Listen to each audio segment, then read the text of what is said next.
what is your next move? Are we in a position now where you're just waiting for the speaker to make a move? Because your staff says... Well, I'm going to reach out to all the leaders involved over the next couple of days and find out what is that's holding this thing up. What is holding it up? If the argument from Republicans is we haven't done enough spending cuts, that argument is not going to fly because we've got close to $1 trillion of spending cuts. And when you add interest, then it's more than $1 trillion in spending cuts. If the argument is that they can't do, they can't increase tax rates on folks making $700,000 or $800,000 a year, that's not a persuasive argument to me, and it's certainly not a persuasive argument to the American people. It may be that members of their caucus haven't looked at exactly what we've proposed. It may be that if we provide more information, or there's greater specificity, or we've worked through some of their concerns, that we can get some movement there. But the fact of the matter is that what would violate my commitment to voters is if I ended up agreeing to a plan that put more of the burden on middle-class families and less of a burden on the wealthy in an effort to reduce our deficit. That's not something I'm going to do. What would violate my commitment to voters would be to put forward a plan that makes it harder for young people to go to college, that makes it harder for a family with a disabled kid to care for that kid. And there's a threshold that you reach where the balance tips, even in making compromises that are required to get something done in this town, where you are hurting people in order to give another advantage to folks who don't need help. And we had an extensive debate about this for a year. And not only does the majority of the American people agree with me, about half of Republican voters agree with me on this. So, at some point there's got to be, I think, a recognition on the part of my Republican friends that take the deal. They will be able to claim that they have worked with me over the last 2 years to reduce the deficit more than any other deficit reduction package, that we will have stabilized it for 10 years. That is a significant achievement for them.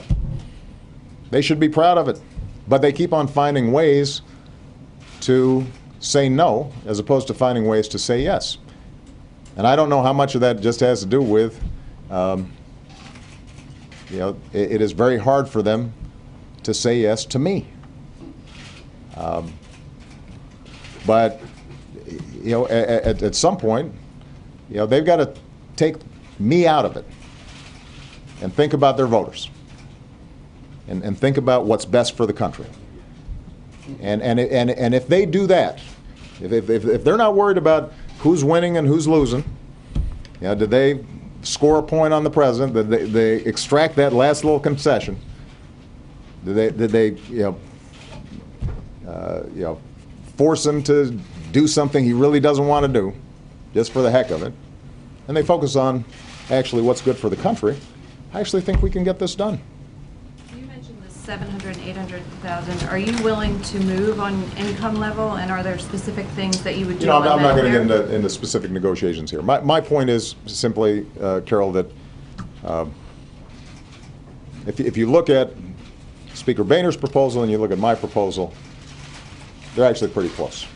They keep on saying that somehow we haven't put forward real spending cuts. Actually, there was, I think, a graph in the New York Times today that showed, they're the same categories, right? There's a little bit of tweaks here and there. There's a few differences, but we're right there.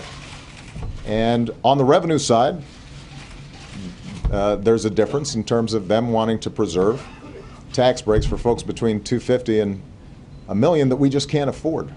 I mean, keep in mind, I'm in that income category. I'd love to, not pay as much in taxes, but I also think it's the right thing to do for us to make sure that people who have less, people who are working, people who are striving, people who you know are hoping for their kids, that they have opportunity. That's what we campaigned about. That's what we talked about. And this is not a situation where I'm you know, unwilling to compromise. This is not a situation where I'm trying to you know, rub their face in anything. I mean, I think anybody who looks at this objectively would say that coming off my election, I have met them at least halfway in order to get something done for the country. And so I noticed that there were a couple of headlines out there saying, you know, oh, you know, we're now in the land of political posturing, and you know, it's the usual he said atmosphere. But look at the facts. Look at where we started. Look at where they started. My proposal is right there in the middle. We should be able to get this done. Let's get it done. We don't have a lot of time.